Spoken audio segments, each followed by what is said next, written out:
Hello, beautiful souls, and welcome to Coaching Season's Work Reflections. My name is Eddie Pabon, and I'm a certified life and meditation coach, published author, and speaker. Today, we're going to be talking about rewriting your happily ever after.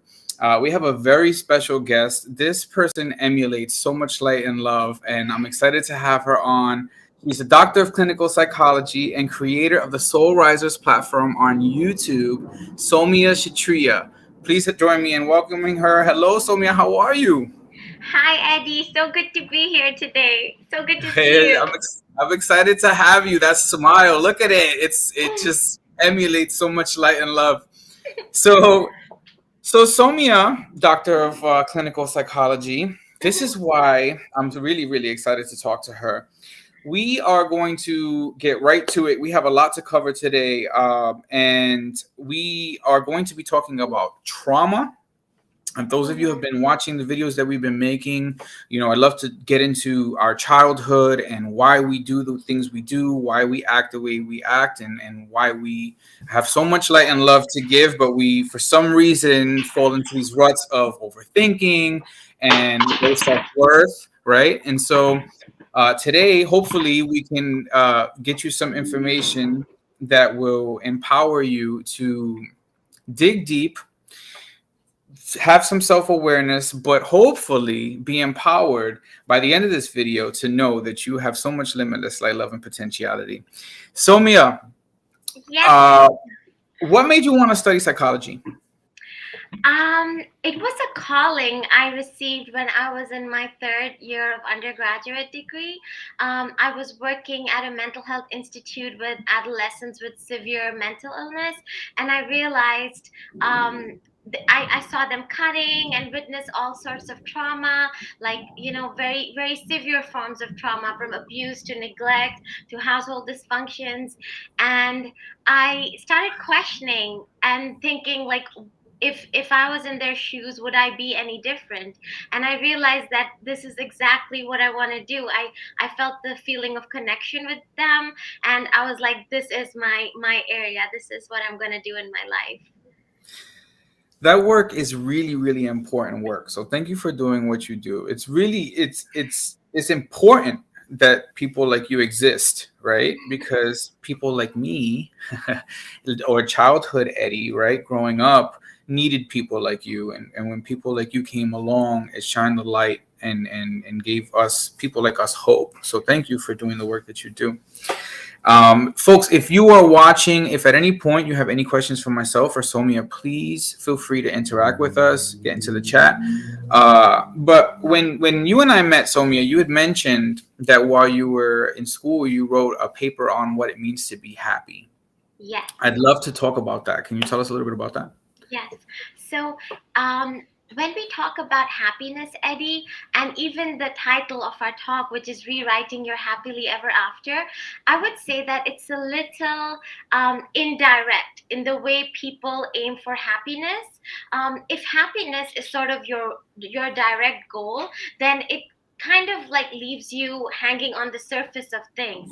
But Mm. today, like in our talk, I can actually talk about approaches and strategies where if you're able to imbibe those in your life and follow them diligently and with a lot of discipline, then it actually guarantees happiness as an anticipated byproduct of those steps that you follow. And forgive the background sounds, it's my Okay. puppy.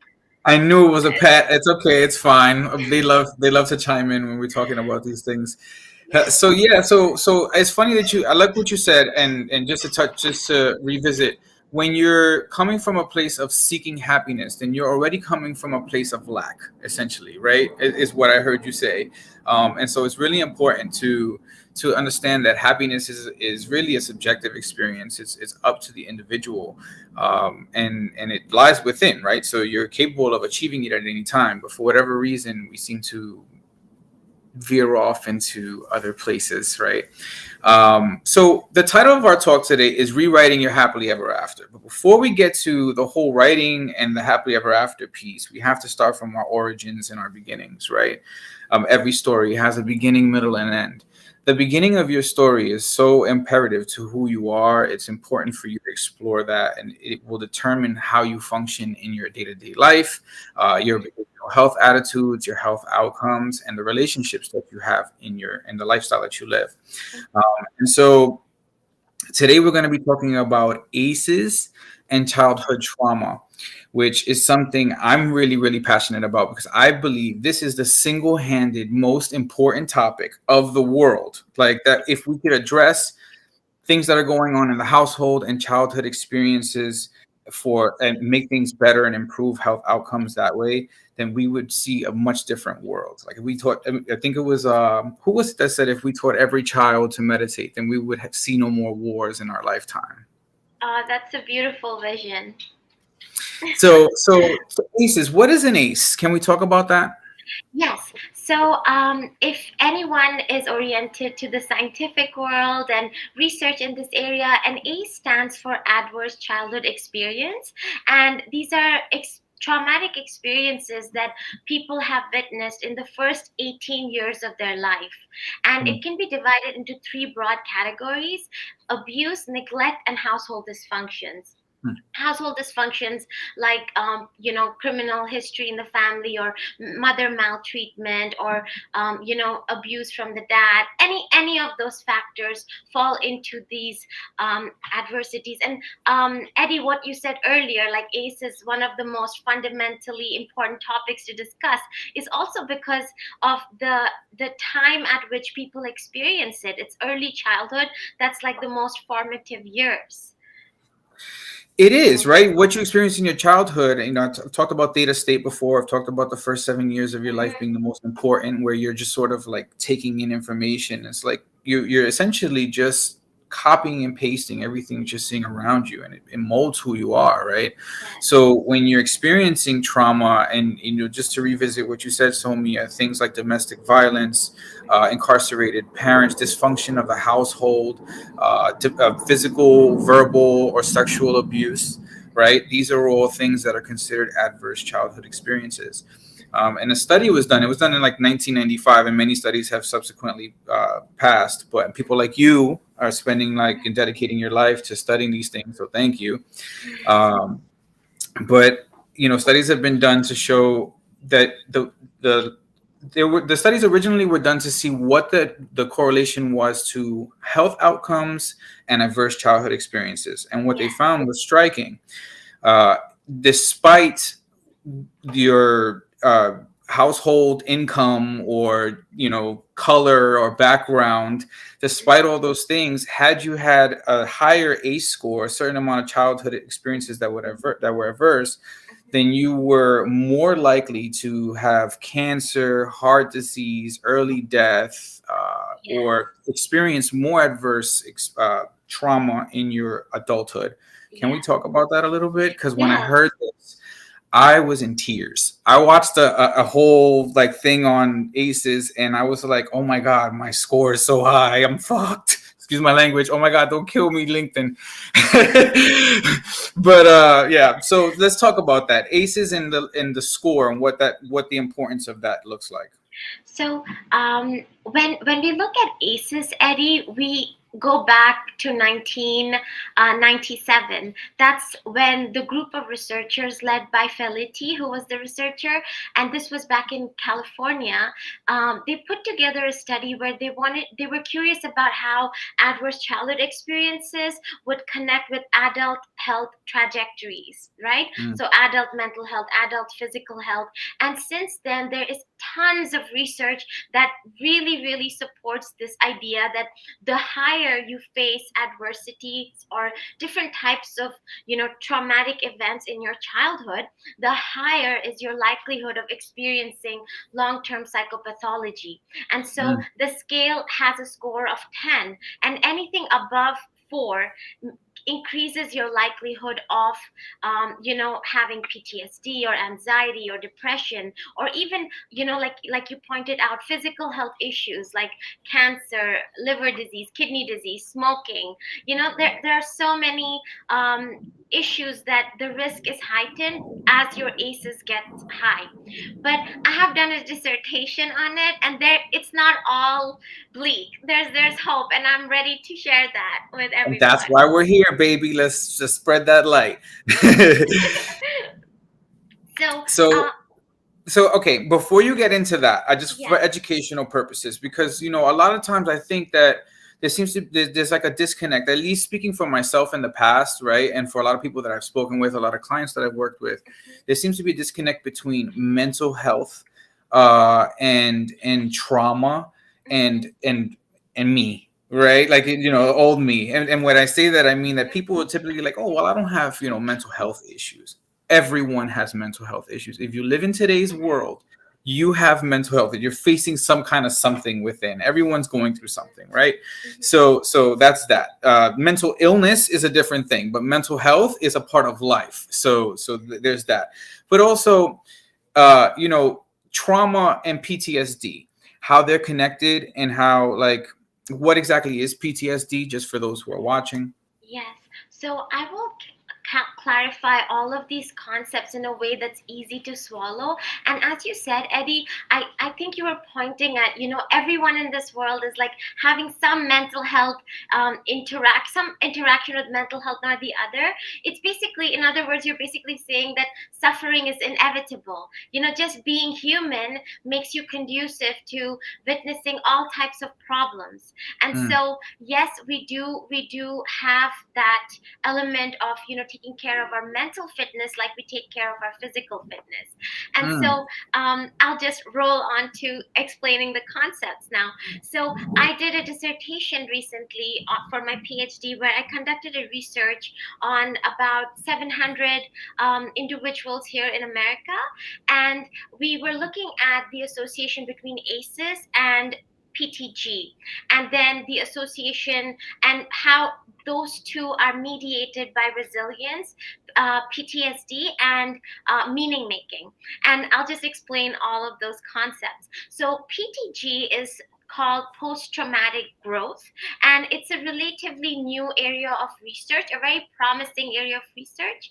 And what it basically covers is the fact that, yes, ACEs do lead to, or they increase the likelihood of psychopathology, but no, there is some hope, because a lot of people who experienced ACEs have also shown a level of growth in their life that is higher than other people who haven't experienced ACEs. So mm, this is called post-traumatic growth, and it is basically salutogenic changes or positive psychological changes that people face in their life, and it involves personal strength, like people feeling stronger about their self.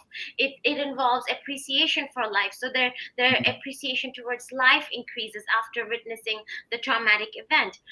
It involves spiritual, existential growth. It involves um, better ability to relate to others. And mm, so it's divided into these five categories, and people have shown improvements on all of these five facets. And what happens is that, as we all know, PTSD is post traumatic stress disorder. It's a mhm, chronic um, mental health disorder that people experience through either direct experience with a traumatic event, or a vicarious experience. And even and the research that I've done, it's basically shown, and not just my research, but a lot of researchers have found that PTSD can coexist with PTG. So it's very mm, hopeful, because it sort of has a curvy linear relationship. So the higher ACEs you have, the higher adversity you experience, yes, your PTSD does go high, but there is a threshold. It makes you, it helps you contemplate about life in a way that it leads to, or it associates with, higher PTG. However, it also, like, curvy linear means if it gets way too high, then it's not gonna, like, get you to PTG. So Mhm. there is a fine balance between experiencing trauma and experiencing post-traumatic growth. Mm.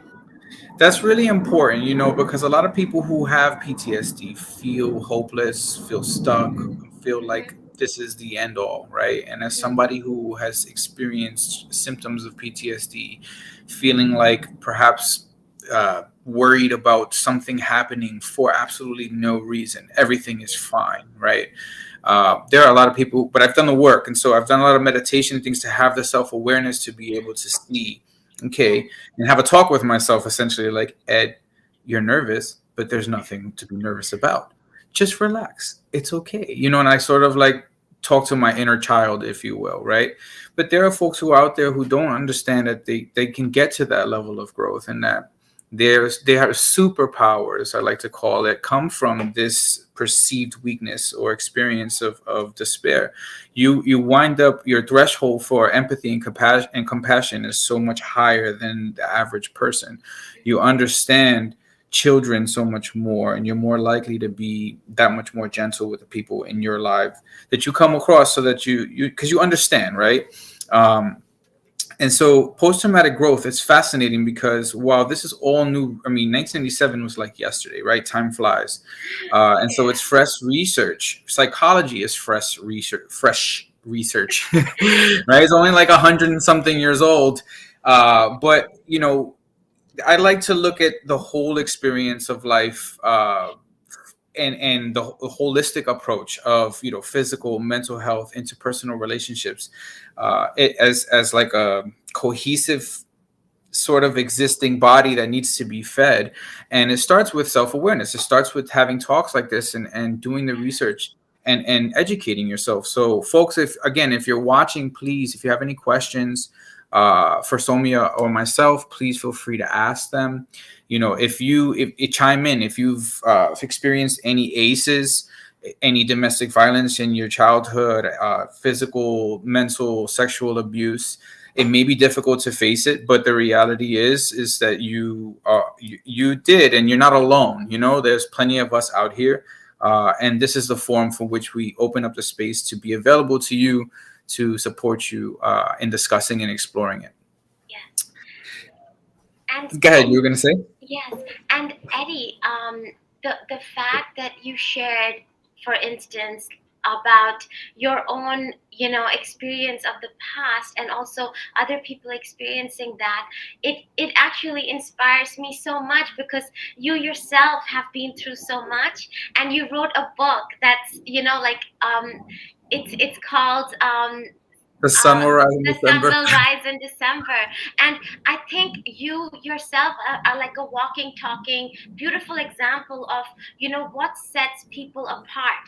People who can come out of adversity and create the life that defines themselves, or people who are stuck in that adversity and who let that adversity dictate and define them for the rest of their life. And yeah, some my research has always, like, I've always been curious in understanding how these two people are distinguished and what sets them apart. What's interesting is that I've been both, and Yeah. so I'm fascinated by it as well, because for me it was like it was the education piece that flipped a switch. Just becoming self-aware. I think I read the Four Agreements, and that was like that's starting. Have you read the Four Agreements? Are you I love familiar with that it? book. Yeah. Oh, I love it too. It's like just shifting consciousness.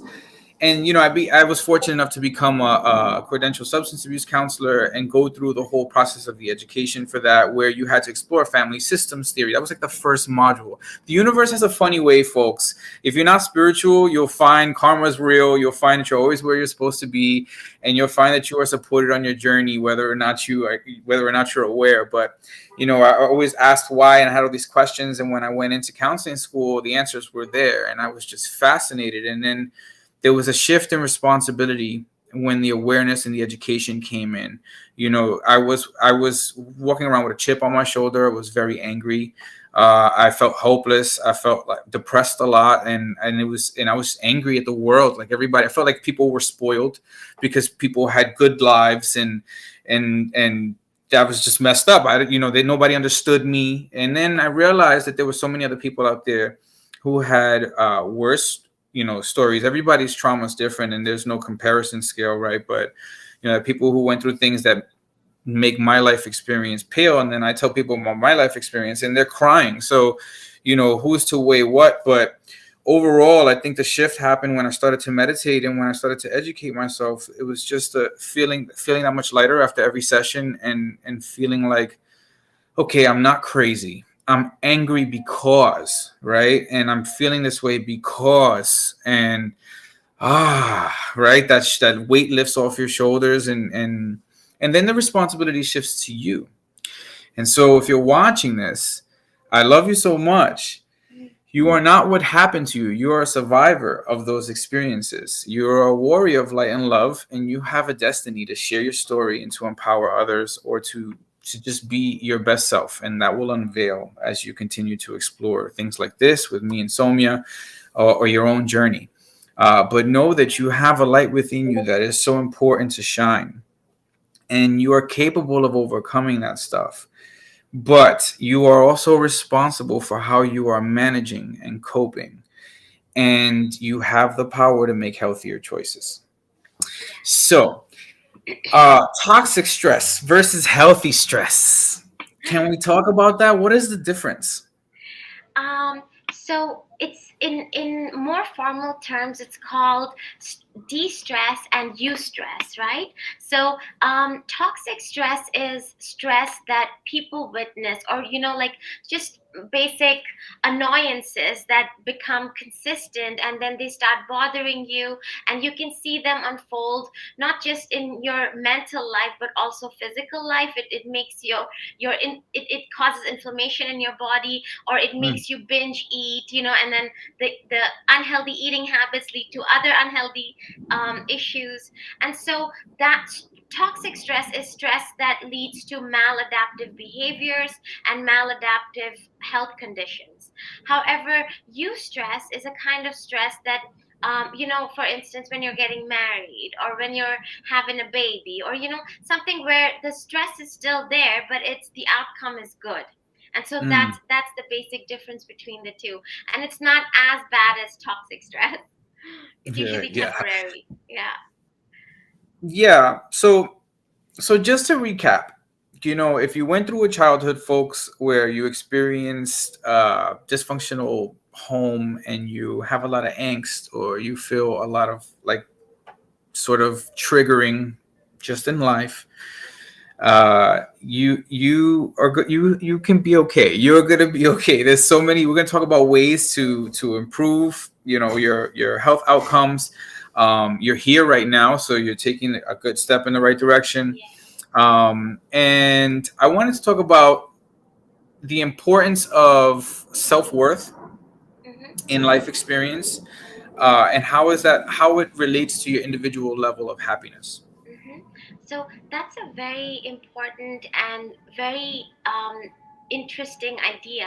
So when it comes to understanding your self-worth, or even where you stand in your life, there is a very subtle difference between self-worth and self-esteem, right? So self-worth is the recognition that you're worthy of love and respect, right? Mm, I'm going to repeat that. Self-worth is the recognition that you're worthy of love and respect, and mm, you get that worthiness of being love, of receiving love and respect just for being. You don't have to do anything, so you mm, receive it just for being itself. So it's sort of a default state. Having said that, it's not sugarcoating incompetence, but it's knowing that you're worthy enough to strive towards competence.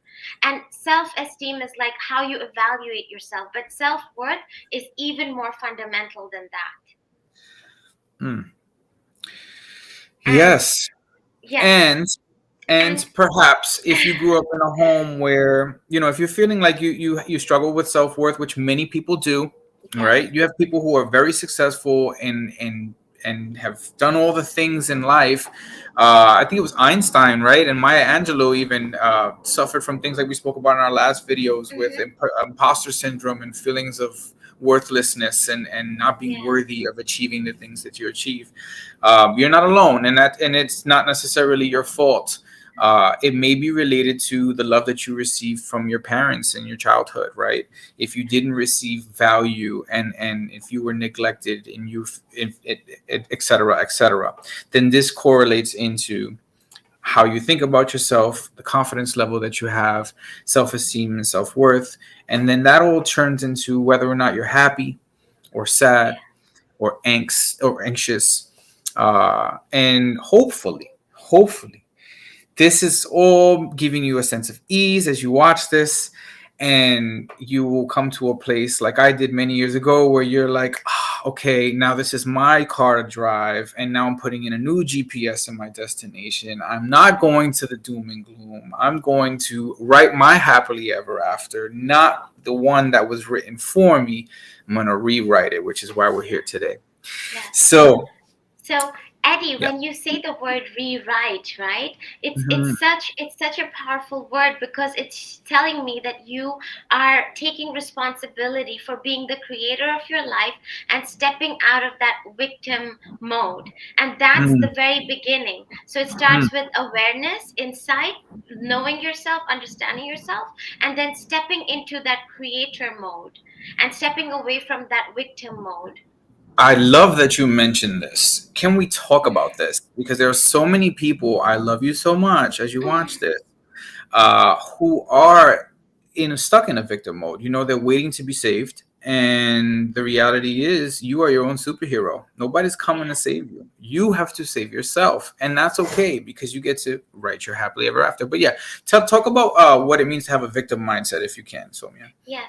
So, from all that I have studied so far, I realized that people who get stuck in the patterns, the repeating patterns of trauma, versus people who break through it and come out and, really live their dream life, a life of abundance, what sets them apart is that decision that they no longer want to feel like a victim. Okay, Mm, and that's the basic essence of what sets these two people apart. And so, part of becoming the creator of your life, the most important step towards it is two steps, right? One is taking responsibility for your life, and second, finding a sense of meaning. Now, what mm, does it mean when we say taking personal responsibility? So at any given time, let's say, you don't have to do anything, right? mm, You don't have to wake up and go to work. You don't have to care for your loved ones. You don't have to you don't you basically, what I'm trying to say is, you don't have to do anything at any given set of time. Everything that you do within limits is a choice, right? mm, You wake up in the morning because you choose to do that. You wake up, you go to work because the costs of not doing that are high. So at the end of the day, everything is a choice. And this brings us to the topic of, you taking responsibility for choosing what you want to do. And personal responsibility is a two-pronged approach. What is mm, it? It's stop blaming the world for what is happening to you, the first one. And second is stop feeling sorry for yourself. mm, Having said that, it doesn't mean that you haven't been a victim. It doesn't mean that life hasn't been unfair to you. No, no, like, yes, yes, hats off to you. You've gone through a lot. Life has been unfair to you, and we are here to validate you for that. mm, You've been through a lot. But if but even regardless of being through all that, lingering in that feeling of, oh, why me, or being like, why is life so mean to me, that is doing a great disservice to yourself. But when mm, you take the responsibility and you're like, okay, life is happening to me, but you know what, enough is enough. Like, I'm going to create the world that I want to create by taking responsibility for my actions, and I'm going to make choices that are healthier, and and create a path that will take me towards my goals and dreams. That's the beginning of, creating the life that you want. absolutely. And I want to clarify, folks, because when I was that angry person back in the day, if you said to me, like, I know you went through what you went through, but, right, it would piss me off. It was a trigger. Yeah. But I want you to know the difference. Standing in how I am now, I can explain the difference, folks. You can feel your feelings about having been a victim, right? And those feelings will resurface, especially if you have PTSD, right? They will come up. You'll get triggered by things. It's important to know your triggers and to become self-aware. And this way, you can manage them better. But if you get triggered, the difference is between the word that you used, Somia, was perfect. Lingering feeling, right? So notice you have become triggered. Notice that you're feeling sorry for yourself and nurture that inner child. I think the first step of the healing process is really important, and that is for you as an adult to look within and treat your inner child, that is the spiritual manifested mental version picture of your childhood self with that exists within you, and nurture it. Give it the hugs that it needed. Talk to it if you need to, right? There's nothing crazy about talking to yourself as long as you're not answering yourself. No, but on a serious note, it's okay to feel those feelings, but when they linger is when it becomes toxic. Cry, sure. Be upset, sure. Manage that in a healthy way, but then let it go, right? There are people who are crying about the same thing every day 20 years later, right? And that it's 20 years of life that could have been lived and manifested into a beautiful outcome, but has been stuck in regret and stress and angst. And you are bigger than that. So we challenge you to feel those feelings. They're valid feelings. What you went through was a valid experience, but notice that time is passing, and tell your inner child, okay, little Eddie, it's time to get up. It's time to go out and it's time to live, because I'm taking care of you now, and I'm going to make sure that that doesn't happen to you again. Okay. We love you so much. So, you remind me, Somi. I told you this before, off live. You remind me of a beloved person.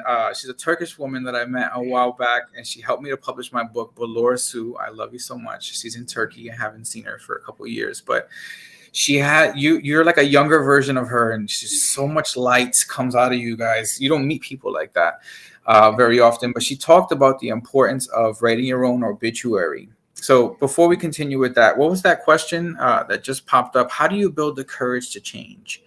I am scared to change. Oof, I love this question. I'll let you tackle it in a second, Somia, but immediately I'm going to say what I always say if you watch my videos. Change is an inevitable outcome. It is a natural part of life. You are not the same person as you were 5 years ago, and hopefully you won't be the same person in 5 years that you were today. And so there's no reason to fear it. Fear is false evidence appearing real. And you are changing every moment of every day by watching this. You're educating yourself and you are becoming a different person naturally. So fear not, warrior. Embrace change. It is a natural part of life, and when you embrace it, the ride becomes less of a roller coaster and more of a like, woohoo, like this is cool. What do you have to say for that, if anything, Somia? So that's a very good question. Firstly, I will tell you that it is okay to be afraid of change because the unknown is always scary. So Mm-hmm. honor that feeling. Like Eddie was saying in the previous in with the previous response, it's the same as having guests, right? When you have guests, it's emotions are like guests. You honor them, you acknowledge them, but if they stay for too long, it becomes parasitic. So this Mm, fear that you have of change, embrace it, honor it, acknowledge it. But your desire to want your dreams to come true must be so high. It must be so intense, so deep that this fear is completely obliterated by this magnificent desire to be a better version of yourself. And like mm, Eddie so beautifully articulated, change is inevitable. So, regardless of you being afraid of it or not being afraid of it, it is happening. So, mm, how do you step up and be brave? Maybe you're taking the first right step, which is you're aware of it, you're insightful of it, and you're hanging out, you're coming to a network, you came to this this event. That is the first step. You're bringing yourself out to events, which shows me a level of courage from your side. So just take those baby steps, and soon you will discover that you are one brave soul. Hmm. You're a soul riser, which we'll talk about in a second. Thank you. That really helped. Oh, that's sweet. Remember, your desire to change must be greater than your desire to remain the same. Yes. And that is the difference that makes the difference, like Somia so beautifully Yeah. articulated as well. And Uh, yeah, go ahead. And Eddie, just one last thing. I'm sorry. I feel so excited to share these topics with people. I have to share some thoughts that come into my mind. So Yes. let's just, and I love giving analogies. So the person who just asked the question, just imagine that your fear is this big, right? But your capacity to overcome it is like this big. So, whenever you feel weak, just visualize that in your mind. Like your problems are this big, but and they might be this big, but your capacity is like 10 times more. Like the Mm. Pacific, like greater than the Pacific Ocean. I love that. That's it's beautiful visual. I'm very visual. So now I'm actually going to use that. I'm going to, whenever I have issues now, I'm going to be like, this big. Yeah. And this is practice, folks. I always talk about practice, patiently repeating altruistic challenges to inspire core excellence. Practice is very important, and it's patience. It's repeating the challenge. Everybody goes through this, and you will get to your core excellence by executing the practice daily. So, I was talking really quickly about writing your own obituary, and I think that this is an interesting concept. While it seems a bit morbid, and initially I was thrown off. Like, I don't want to write my own obituary. I want to live. But Laura Sue introduced me to the concept, folks, and it's a tool for like sort of helping you to shift from navigating from like where am I going to taking the role of writing your own story. Just imagine that like you're at your own funeral and what are people saying you did in your life, right? Like, this is a great tool for journaling or for writing out a whole an obituary. But like, did you travel the world and make millions of dollars and live the best relationship and have those kids you wanted and all the cars and all the things? Just put it all in there and make it the best possible outcome. This is going to help you to create your vision. And this is important. I wanted to talk about VVI. Can you tell us what VVI is, Somya? Yes. So last time when I was invited here to do a talk, I had initially introduced people to this concept of building a solid foundation. A lot of the times, what adversity does is it just sort of uproots you, and so you feel like you're afloat. You're like this little speck of dust, just swarming on the ocean of problems and suffering, and you feel powerless. You feel disempowered, and it's a very tricky situation to be in. And so what you want to do is find your roots, like root yourself in a solid manner. And so building a solid foundation consists of three components, which I call the VVI, or very, very important, just an acronym that's easy to remember. And it consists of values, vision, and intention.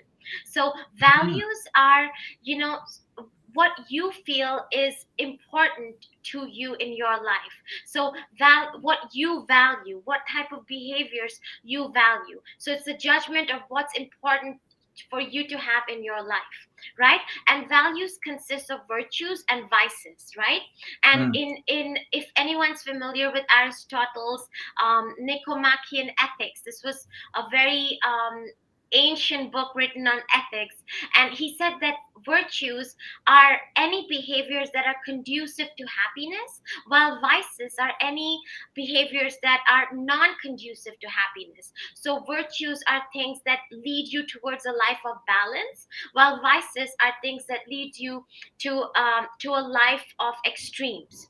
And so, mm, the part of VVI, which is having values, is you choosing certain morals or certain systems in your life that put you on the path of attaining goals, attaining goals that move you towards happiness, towards you know having an optimal level of satisfaction with your life. So that's the first one. The second is vision. And as Eddie so beautifully said, this exercise of, writing an obituary, it can seem bleak at once, but what it's encouraging you to do is, really deconstructing what your life is all about to the very essence of it, and to be able to know, exactly what you want in your life, and to Mm, gain that level of insight, that level of clarity, so much so that it inspires you to, set goals and set yourself on that path. And it excites you, it inspires you, and you feel excited about it. That's the second part.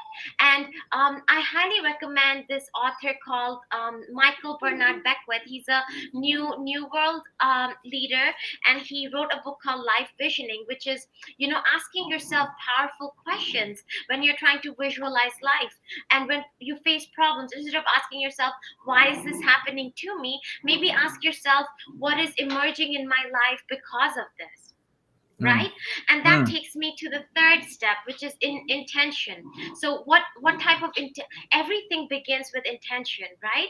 So mm, like Eddie said, his what propelled him to get out of that trauma is that, how is he going to help? He felt empathy, he felt a level of compassion, and that made him feel like, I want to help other people too. I feel people's pain. And so it starts with that intention. Like, what is your intention for yourself and others? And if you begin with a general good intention for yourself and for others, then that is a good step forward.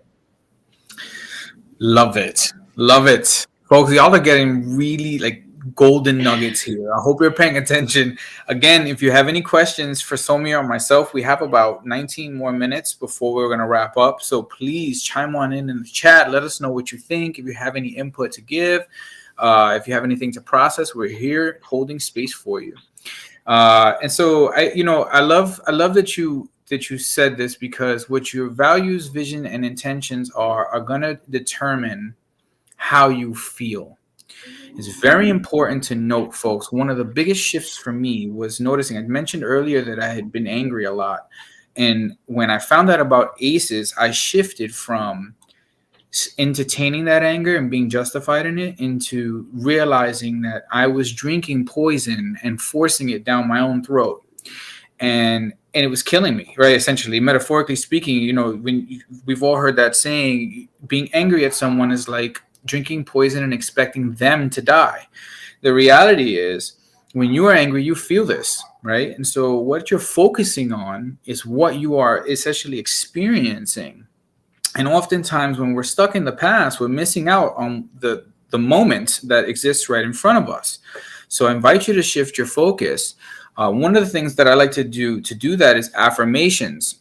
And when I was talking with you previously off camera about affirmations, you said something that I loved. So I want to regurgitate it here for everyone. And that was, neurons that fire together wire together.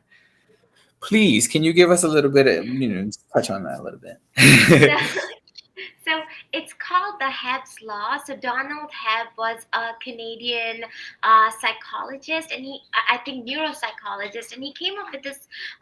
He observed and he came up with this idea that neurons that fire together wire together, and what that basically means is that the more you think about something, the more you practice something, the stronger the neurons that are responsible for that particular thought, that particular emotion or action, strengthen. And so what you want to do is weaken the neurons that are doing disservice to you by, if you think of negative thoughts, you're strengthening those neurons so much. So maybe start thinking thoughts that are away from that negativity, and start thinking thoughts that are more productive, more constructive. And then those neurons get stronger because they fire more, and so they fire more, and then they get stronger. And what happens is, before you know it, you reprogram your system to sort of work in a specific way that you want it to work in. Yeah. I love that. I love that. And that's why I preach meditation, and I will preach it to the day that I die, because meditation is an instant fix. It's better than any drug on the market, and Really you can good. access it at Yeah. any time. And it is that whole focusing on the practice of executing over time rewires those neurons and they fire in a different way. So you essentially become more aware and you become the sort of like you take a step back from what you would normally just go off into a tangent with. There are so many people that are entertaining. I mean, I'm from the hood, all being transparent, lived in the Bronx, and people are, pretty heavy in the Bronx. And the reality is, they're just used to being stuck and tired of being tired, and that's totally understandable. But the focus is that all the time, and it creates this consciousness that you just want to really, you don't want to live that life. You want to live the life that you dream of, which is you smiling all the time and traveling and experiencing great social circles and having relationships that inspire you and empower you. And those relationships begin with yourself. So before you go looking externally, that's another thing. People who have aces, I speak for myself included, tend to try to find a superhero with that victim mentality and go and find that in their relationship and in their partner. And the reality is that your partner is not your psychologist or your therapist, and they're not responsible for fixing or dealing with the outcomes that you are responsible for managing as the person who has been through the challenges. So we only have quite a few minutes left. I have a few tips for rewriting your happily ever after I want to go over with everyone. And Somya, you can feel free to chime in as well.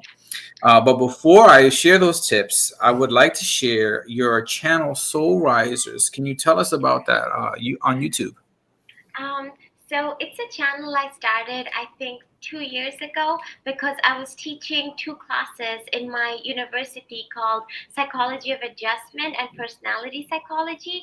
And my students loved it so much. They were like, they wished I kept in touch with them and I spread the word to everyone else. Oh, it's actually Soul Risers, not I, Razors. yeah, Soul My Risers. bad. Yeah. It's okay. I love you guys back there. Well, you're doing great. You were saying Yes, something? you're doing great. You're doing great. So it's an educational platform that seeks to inspire people who are in search of, getting answers to existential problems or asking fundamental questions of life so that they can evolve as a person. So this channel has so it has over about 70 videos so far and a bunch of subscribers. And the videos, I made sure to organize them in a way that's easy for the followers to navigate. So for instance, if you look at the playlist section, you'll see that they're categorized into categories like how to master your emotions, how to understand your personality, or how navigating around romantic relationships. And there are all these different categories that will really be helpful. There's self-development category, and so I highly recommend, just listening to it to help improve, or improve your knowledge base in the area of self-development. I love the wording, existential questions. It's just Yeah. like, it takes away from like specific questions that I have and makes it more an altruistic thing. And like, the reality is, folks, we tend to feel like we're alone when we're going through things, but there are so many people in the world who have been through, are going through, and will go through the same. And so it's important to know that because you are not alone. You are part of a greater picture. We are all a part of this thing called life, and everybody has their input, and yours is just as valid as anyone else's. So remember, life happens. Life is going to keep happening to you, but how you react is up Your to you. charge. Yes. So practice. And before we get into those tips, how does religion and following my spirituality play a role in this? Mhm. Well, that's a good question. You want to touch this one, Somia? I I would tread love lightly with to. religion. Go ahead. I would love to. So imagine all the world's burden on your two tiny little shoulders, right? Just Mm. imagine that. But what happens when you bring in religion and spirituality in your life? There is a little difference between religion and spirituality. Religion is the rituals and all those traditions and the code, right? The social contract you have to live a well balanced life. But spirituality is that personal connection with a higher power. So when Mm. you have both of those in your life, what it does, it helps you become a balanced individual. You feel that all the world's burden is not on your two tiny little shoulders, because you have a higher power taking care of you. And so when you start having faith and trust in this higher power, you become invincible. You feel invincible. And that's such a beautiful feeling to have. And it's not a delusion. That's right. Yeah, it's really important, to take note of what I love that, and it's so true. Yes, it is. I love it too. It's important to take note of what Somia and I are talking about here, folks. Going through these quickly. We have 10 minutes. I have a quick little 6 tips that I think are important, or I thought were important to share today for anybody watching who maybe who have had some aces more than usual, that 1/3 of the population, and or who may just need the guidance. So practice, of course, patiently repeating altruistic challenges to inspire core excellence. Kindness, practice kindness with yourself first. That inner child I mentioned earlier, nurture it. Speak, act, think in accordance with self honor and respect. Empathize with yourself and others as you would a friend, right? So, like, or a loved one. Oftentimes, I think we beat ourselves up, and we're like, if we make a mistake, we're like stupid, like a little note to self or something. And it's natural, it's human behavior, but it's not really healthy for you to beat yourself up. Why do you do that? Why do we do that? Do we know? uh, you know, Imagine I read a book, and I recommend this to anybody. The Tethered Soul by Michael A. Singer. Have you read it? Oh I my love God, that book it. is game changing. He says, imagine if you had a friend that just walked around constantly, just telling you everything, narrating everything. Oh, look, that's beautiful. Oh, you messed up. Be careful. Don't do that. What do you think? After a while, you'd be like, shut up, bro. Like, or sis. So you're just like, you wouldn't like that friend very much, because that's not a friend. So notice when the voice of the mind is not being your friend, and don't tolerate it. Literally tell you, like, I've done it before. Ed, no, cancel. This is where we're going with this. Stop being so negative.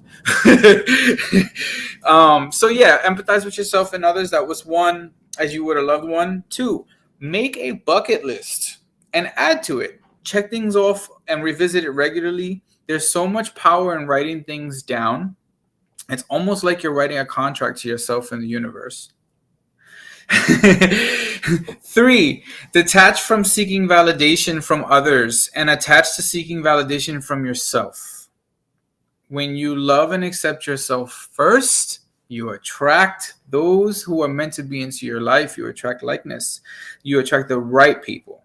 And then you don't have to pretend to be anything you're not, because you are yourself, right? Feel free to jump in at any time, Somia. And number four, we have remove yourself from people, places, and things like excessive social media that lower your vibrational energy. And this is really important. Just like that friend you wouldn't tolerate, constantly like telling you you're doing things wrong, you're not good enough, everything is going wrong, doom and gloom, doom and gloom. Don't hang around those kind of people. They're drama kings and queens of the world, and by you entertaining it, you are essentially participating in it, and are one of them as well. And you are bigger than that. So beware of the drama kings and queens of the world, especially the monkey mind, the voice of the monkey mind. What is our average attention span, Somia? I'm not too sure about that, so I won't comment. But Okay, I heard it's not that long. It's not that. it's not that long. I know we're supposed to have a little longer, but I read somewhere a study that we have nowadays with social media and all the things going on in the world. We have something like the attention span of a goldfish. It's like 3 seconds. Oh God. That's horrible, right? New thought. New thought. Which is why it's important to practice meditation so that you notice when you've drifted off. How many times have you just been in thought, folks? And this is for you to just think about. How many times have you just lost an hour or 30 minutes or 20 minutes just off in la la land, telling yourself everything is going to go wrong? Everything is, no, it's not. And in fact, everything is fine. The fact that you're able to sit there and really contemplate about these things shows that you're in a place that is supporting you, that you have air that you're breathing, and that you're safe in the moment enough for you to be able to focus on the past and not fight or flight in the moment.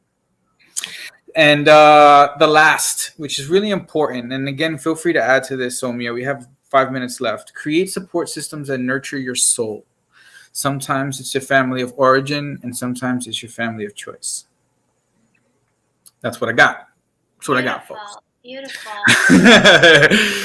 Those are great, great approaches, Eddie, and so nice of you to share that with our attendees. It's really nice. The only two things that I will add to it, based on all that we discussed, is, and something that the CEO of Coaching Season, Chris, our dear friend, he brought up.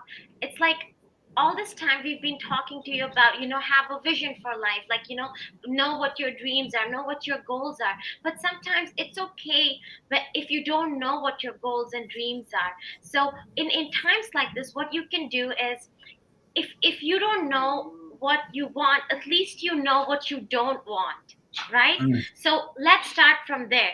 So what is it you don't want? You don't want to be living in a miserable, sad life where you have that constant inner voice that's criticizing you, condescending you. So let's start from there. So maybe mm, that can be goal one. I don't want that, right? So if any time at life you're not clear about what your goals are, and you don't know what you want, at least start from a place of knowing what you don't want. Okay, mm, that's the first thing I'll say. The second is, and this came up several times, is, strive towards, being happy, or strive towards having an abundant life. Yes, all those are good, but let's also have a more balanced view of things.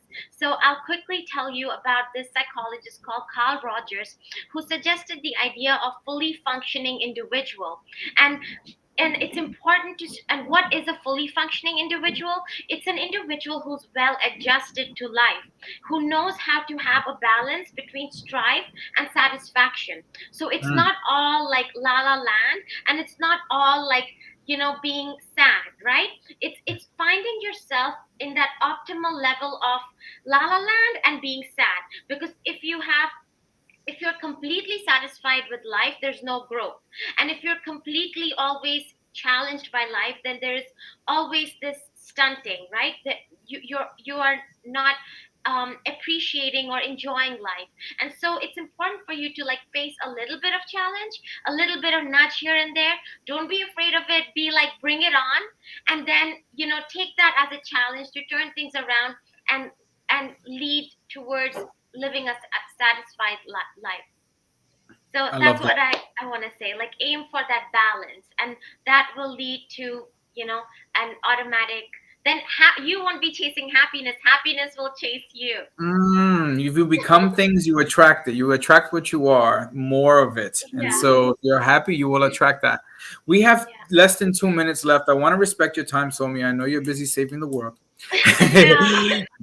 No, but so I just want to ask, how can people find you, Soul Risers, on YouTube? What's your Instagram? Go.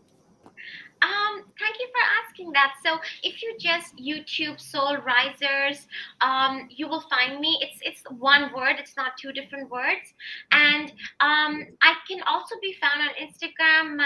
I go by, it's actually my personal Instagram account. It's not an official one, but you know what? Let's just collaborate. It's fine. It's Somia underscore 19 SXO. It's like XO is just like hug and a kiss. It's silly, but Oh, I yeah. love that. I love that. That's beautiful. Don't be ashamed of that. That makes you I know. beautiful. Yeah. Yes, thank you for sharing that. So I'm gonna wrap up now. Somia, thank you so much for joining us. You are a beautiful soul. Keep doing the important work that you're doing, because you're empowering people to live their best lives. And just being you is like You have so much energy you give off. I want to hang out with you like all the time. You do. So, I love hanging out with you, Eddie, and I feel the same about you. Same. You're so thank you. inspiring. Thank you, love. Thank you so much. So, folks, today we talked about finding your purpose in adverse. We talked about adverse childhood experiences and finding your purpose in adversity, mental health, and your ability to rewrite your happily ever after. Please hit the comments and let us know what you thought about our video today. Interact with us. Get in touch with Somia. Check out her YouTube. Follow her. She's a wealth of knowledge and light and love and abundance. So please, it's being offered to you. The universe is giving it to you. Go and get it. And in closing, just know that the goal of coaching season is to provide as many people as possible with the education, guidance, and strategies so that they may thrive as the best version of themselves. And to do so, we provide the coaching that brings together the best of science as well as incorporating wellness based guidance in personal life coaching, career coaching, life event support, integrative approaches to health, nutrition, and addiction support. We are here for you, literally here for you right now, but we're here for you metaphorically as well, your family and friends. So feel free to schedule a free discovery call with us on coachingseason.com. Don't be afraid. We don't bite. We're here to help you. My name is Eddie Pabon, and thank you again, Somia, and everyone for tuning in. Know, no matter what your challenge is, that you are limitless, light, love, and potentiality warriors. So go out there and live your best life happy. Namaste. Thank you, Thank you. everyone. Bye, Eddie.